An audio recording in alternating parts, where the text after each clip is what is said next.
नमस्कार दोस्तों, आज का ये वीडियो बहुत ही इंपॉर्टेंट और जरूरी है आप सभी के लिए। आज के इस वीडियो का टॉपिक है 8 लाख बैंक में जमा करना पड़ गया भारी, आ गई इनकम टैक्स से नोटिस।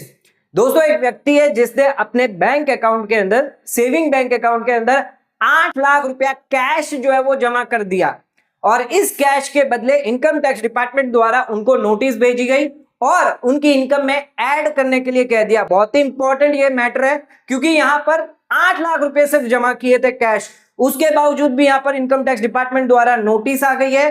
क्या है पूरा केस, आइए जानते हैं आज के इस वीडियो में। तो दोस्तों, केस कुछ इस तरह है। जो एसएससी है उसने यहां पर डिपॉजिट किया है 8,68,000 कैश अपने बैंक अकाउंट में। नॉर्मल तौर पर लोग अकाउंट में 1 लाख रुपया, 2 लाख रुपया, 5 लाख रुपया, 8 लाख रुपया डिपॉजिट करते हैं। सरकार को पता है कि यहां पर छोटे मोटे पैसा जो वो कैश डिपॉजिट होता है, 10 लाख तक लिमिट दी गई है। बैंक यहां पर रिपोर्टिंग नहीं करती, लेकिन उसके बावजूद भी यहां पर सिर्फ 8 लाख रुपए जो है 8,68,000 रुपए जमा करने पर इनकम टैक्स डिपार्टमेंट द्वारा नोटिस आ गया है।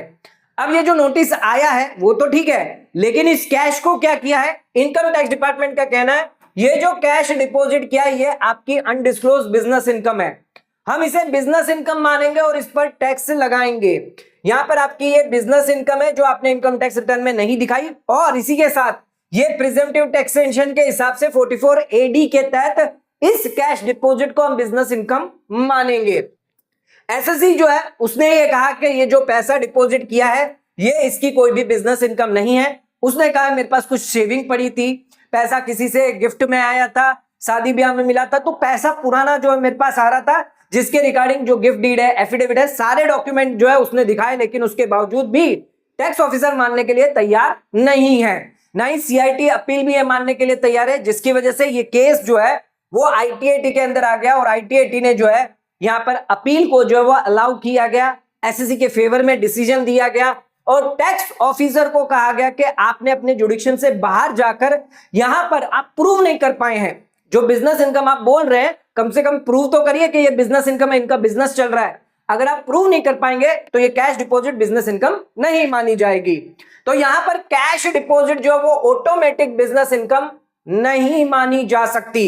इस नोटिस के अंदर, इस जो जजमेंट के अंदर साफ साफ कहा गया कि कैश डिपॉजिट को ऑटोमेटिक बिजनेस इनकम नहीं माना जा सकता। कि अगर डिपॉजिट पैसा कैश किया है बैंक अकाउंट में तो इसका मतलब ये नहीं है कि टैक्स अथॉरिटी जो ऑटोमेटिकली इसे बिजनेस इनकम कंसीडर कर दे, जबकि प्रूफ करना यहां पर बहुत ही जरूरी है। भले वो टैक्स ऑफिसर क्यों ना हो, उसे ये प्रूफ करना होगा कि ये जो कैश है वो बिजनेस के रिलेटेड है और अनडिस्क्लोज है। अगर वो ये प्रूफ नहीं कर पा रहा तो उस केस में इसे बिजनेस इनकम नहीं माना जा सकता। आईटीटी का कहना था बिना किसी सॉलिड एविडेंस के, ना ही आपके पास कोई बिजनेस रिकॉर्ड है बताने के लिए, इनवॉइस है, बुक है, प्रूफ ऑफ बिजनेस ट्रांजेक्शन है, तो आपके पास तो कोई यहां पर ट्रांजैक्शन बताने के लिए नहीं है। टैक्स ऑफिसर को कहा, जो आईटीएटी वाले हैं उन्होंने कहा कि आपके पास कोई डॉक्यूमेंट तो होना चाहिए कि इसके हिसाब से पता चले कि इनकी बिजनेस इनकम है। तो सिर्फ अज्यूम करना ये सही नहीं है। कैश डिपॉजिट किया हुआ है, बिजनेस इनकम है, ये अज्यूम कर लेना सही नहीं है। प्रिजम्पटिव टैक्सेशन हालांकि स्मॉल पर्संस के लिए, स्मॉल बिजनेसमैन है उन लोगों के लिए दिया गया जहां पर फ्लैट रेट लगती है 8% या फिर आपकी 6%। डिटेल बुक्स ऑफ अकाउंट आपको मेंटेन नहीं करनी होती है, इस वजह से ये सेक्शन यहां पर दिया गया। इसका मतलब ये नहीं है कि इस सेक्शन का जो है वो मिसयूज किया जाए या सभी जो भी कैश डिपॉजिट कर रहा है उसे बिजनेस इनकम मान ली जाए, ऐसा नहीं कर सकते। तो डिसीजन जो है वो यहां पर एक होप दे रहा है सभी टैक्स पेयर को कि अगर आप कैश डिपॉजिट करते हैं इसका मतलब ये अज्यूम नहीं किया जाएगा कि ये बिजनेस इनकम है। आईटीएटी ने यहां पर भी कहा कि ये टैक्स ऑफिसर ने ये जो अज्यूम किया 44 AD, जबकि कोई बिजनेस इनकम नहीं है, तो ना ही कोई रिकॉर्ड है, ना ही कोई एविडेंस है। असेसिंग ऑफिसर के बाद कैश डिपॉजिट को यहां पर बिजनेस इनकम मान लेना ये सही नहीं है। आईटीएटी ने अपील को अलाउ कर दिया गया और जो एडिशन था उसको यहां पर डिलीट कर दिया।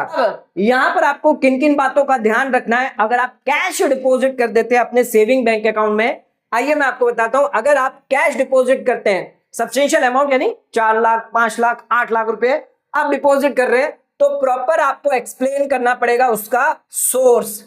तो यहां पर सोर्स एक्सप्लेन करना जरूरी है कि कैश आपके पास आया कहां से है। गिफ्ट से आया, लोन से आया, बिजनेस से आया, कुछ बेचा है, प्रॉपर्टी बेची, शेयर्स बेचे, पैसा कहां से आपके पास आया। ये आपको प्रूव करना होगा। इस केस के अंदर एसएससी ने प्रूव किया है कि उसकी बिजनेस इनकम नहीं है, बल्कि उसकी पुरानी सेविंग थी, कुछ कमाई थी, इनकम सैलरी से थी या कोई अन्य इनकम थी जो उसे यहां पर मिली है। डॉक्यूमेंटेशन आपके पास होना जरूरी है। जो भी आप कैश डाल रहे हैं बैंक के अंदर, उसके रिगार्डिंग डॉक्यूमेंट होना चाहिए कि पैसा जो है वो आपने क्यों डाला है, कहां से लिया है, ये सारी चीजें आपको बतानी होगी। You are not actually in business. आपको कैश डिपॉजिट किया है तो ये आपकी बिजनेस इनकम नहीं मानी जाएगी अगर बिजनेस नहीं है। तो don't assume that cash deposit treated as business income. इसको आप चैलेंज कर सकते हैं। तो अगर आपकी वो बिजनेस इनकम नहीं है, आप कैश डिपॉजिट करते हैं और इनकम टैक्स ऑफिसर कहता है ये बिजनेस इनकम है, तो आप इसको चैलेंज कर सकते हैं कोर्ट के अंदर। यहां पर कैश डिपॉजिट को बिजनेस इनकम नहीं माना जाएगा जब तक असेसिंग ऑफिसर इसको प्रूव नहीं कर देता कि ये आपकी बिजनेस इनकम है।